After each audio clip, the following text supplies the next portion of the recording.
Part 33, Lessons to be Learned on the Flat Earth.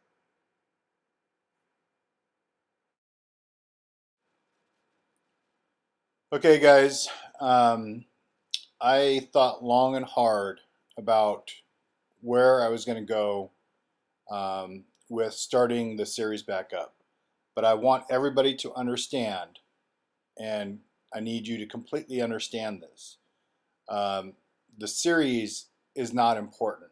What's important is you guys do the things you need to do for what's coming. And let me reiterate, it has already started.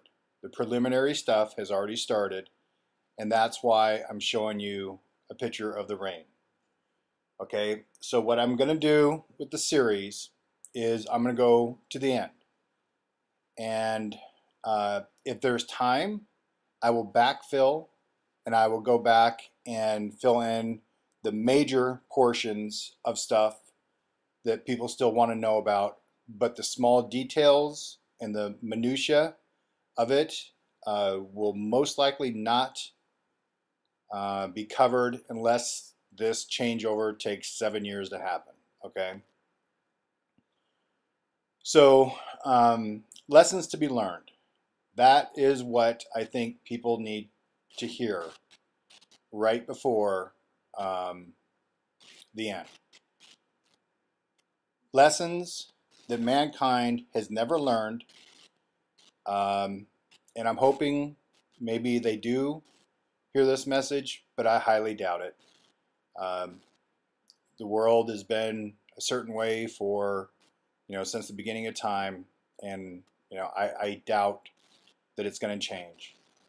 But the number one thing that people need to get with the EMPCOE is what causes it.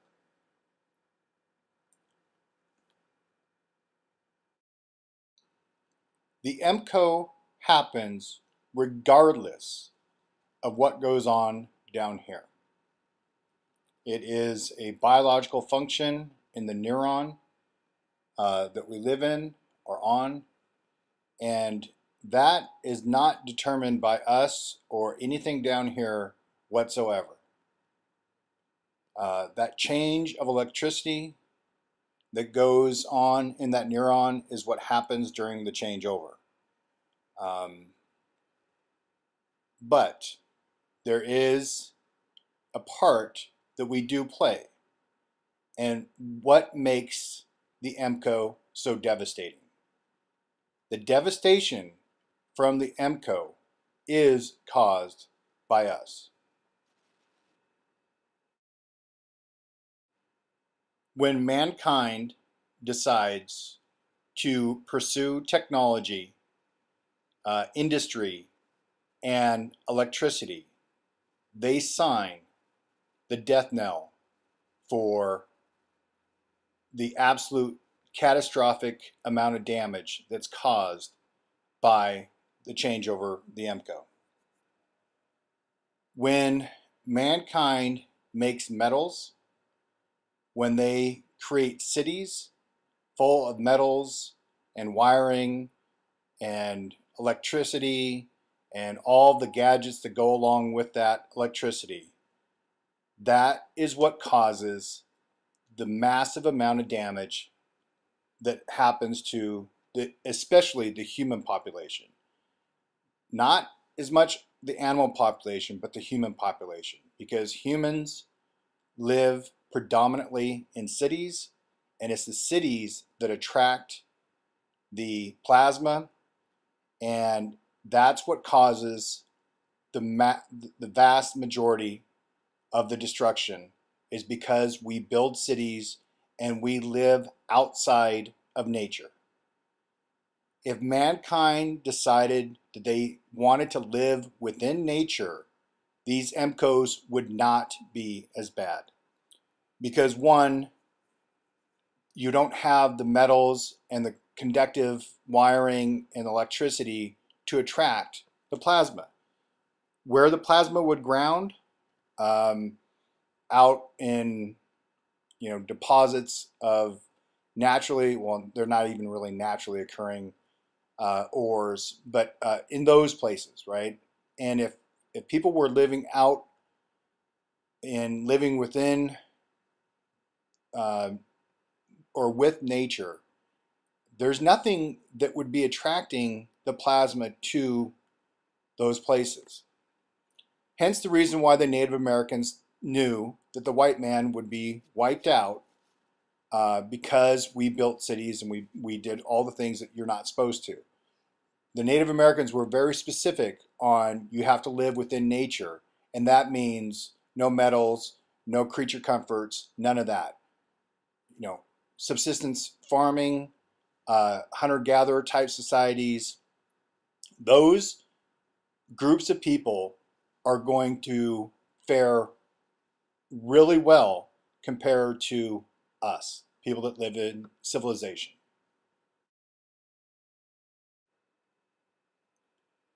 So native tribes are going to be fine. Yeah, they're going to have some obstacles to overcome, but they know how to live off the land. They've been doing it their entire existence. They know what to do. They don't have the stuff that's going to cause the plasma to ground to their village. It's going to go to the nearest city that Western industrial society had built. And that's the lesson that if people survive this, this is going to keep on happening every time technology is rebuilt and every time civilization is rebuilt with technology in the forefront of what they're trying to accomplish. Now this gets pretty deep because the controllers are wanting to reunite with their long lost buddies, the masters. Okay, well, that's not going to happen. So everything they do is in vain. They're never going to get the technology to any point where they can get out of this cell. The cell is now a prison cell for them and us because we were born into it. So you have to make the best of what you have, and that is living the way nature intended, right? There is God-given stuff everywhere for us to survive. It's just that we choose to be lazy and we choose the easy path always.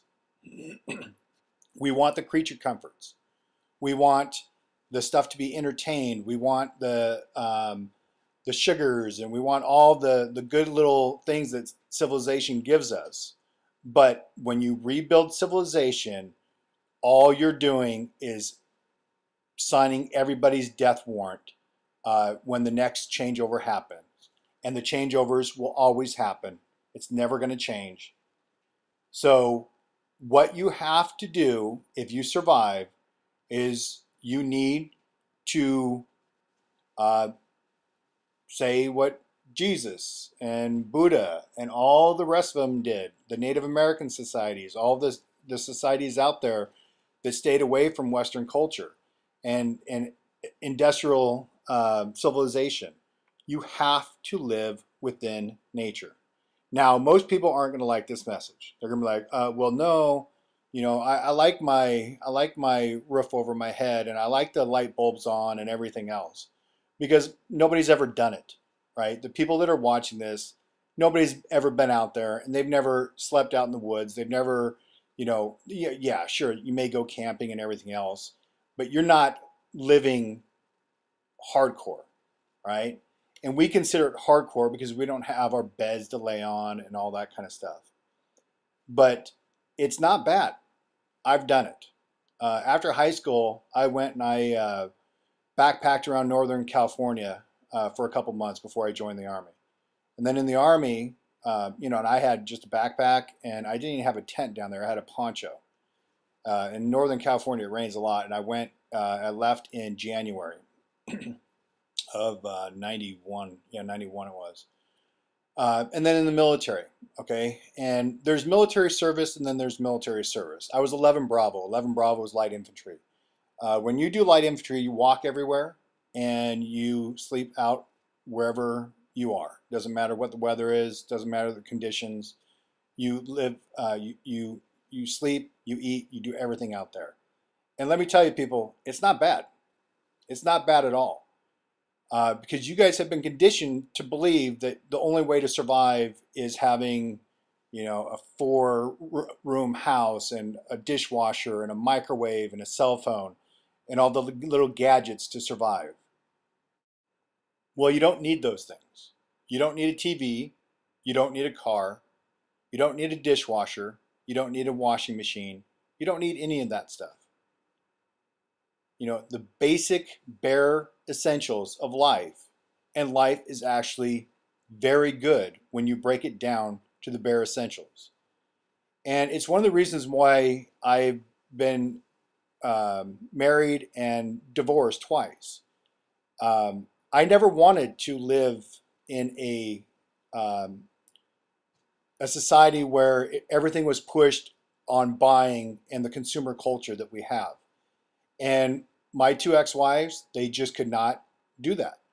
And you can't overcome something like that, right? They wanted, the house. I refused to buy a house.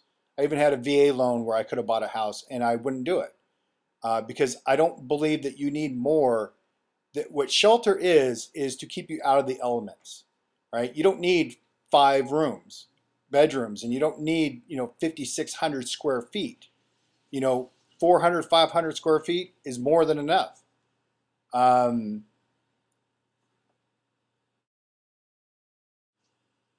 Food. You don't need steak and lobster to survive. You need basic foods to get you through daily, and we eat way more than we're even supposed to. Drinks. You need water to survive. Clean, fresh water that you can get out in nature when when the EMPCOE takes care of all the crap that's out there right now. You don't need sodas and coffees and all the stuff that they push to keep people in society because they're like, oh my gosh, I couldn't live without coffee. I couldn't live without soda. I couldn't live without Taco Bell and KFC and everything else. Yes, you can. And it's actually quite fun. Testing yourself is an amazing feeling that you get when you challenge what you think you can do.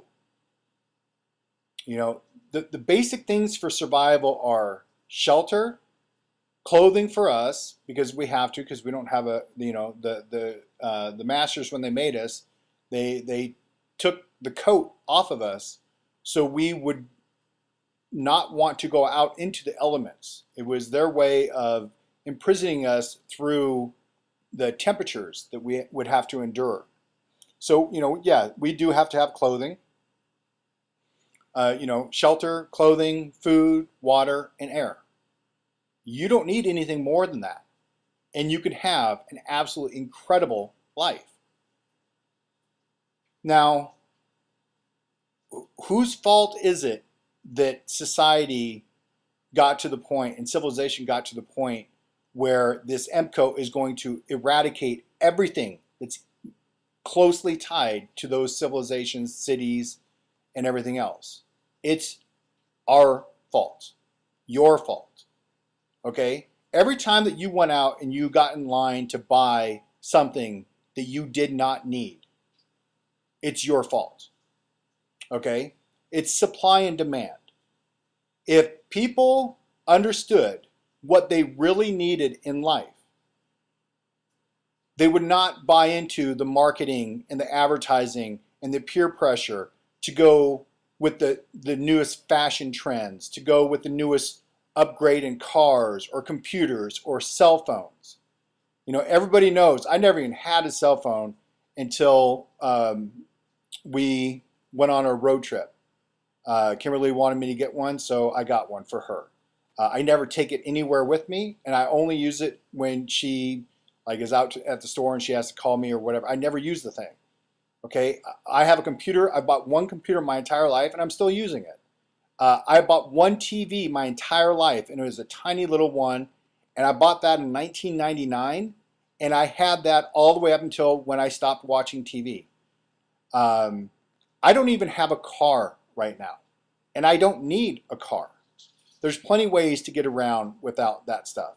Now, if it was up to me, I wish we still had horse and buggies because I grew up with horses and I love horses, and they are a lot better than cars. They're not as loud and obnoxious as motorcycles and frickin' planes and cars and everything else. And I like the peace that nature gives. Now, I know we're going into a scenario where most people just feel like, oh my God, I can't do that, because you have been conditioned to believe that you cannot survive without society taking care of everything for you. Well, let me tell you something. You'll be shocked at how much you will be willing to endure because you know what the alternative is going to be. Okay? There is a survival instinct in everyone. So all the people that I've heard from, like, oh, I'm 60 or I'm 70 and I'm not going to be able to make it, blah, blah, blah, blah, or I have this ailment, I have this matter with me, I have all these problems I have to have, bull. You wait. You will shock yourself at how determined you will be when this thing goes down. But I'm not here to give a motivational speech to people that are, on the fence of whether they even want to try or not. What I want people to understand is that we caused the severity of this. Yes, the severity is also caused by the duration, like I talked about in the 24 series, between the intervals. But it is not going to ground to villages that do not have electricity and metal and everything else in those. So it's going to ground elsewhere. So you don't get the severity of the plasma. The plasma directly attacks the cities. That's what it does.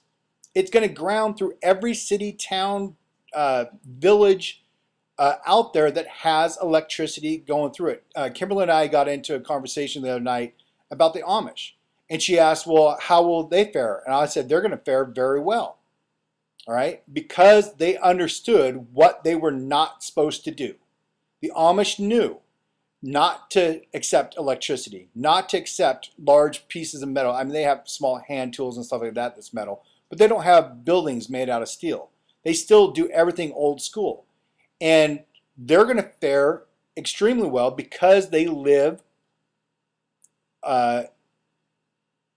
how nature is intended for human beings to live. You have your domesticated animals that you use for milk. You can get butter. You can do all those things. You have fruit trees. You have gardens. You have everything that you could possibly want was given to us, but we wanted more.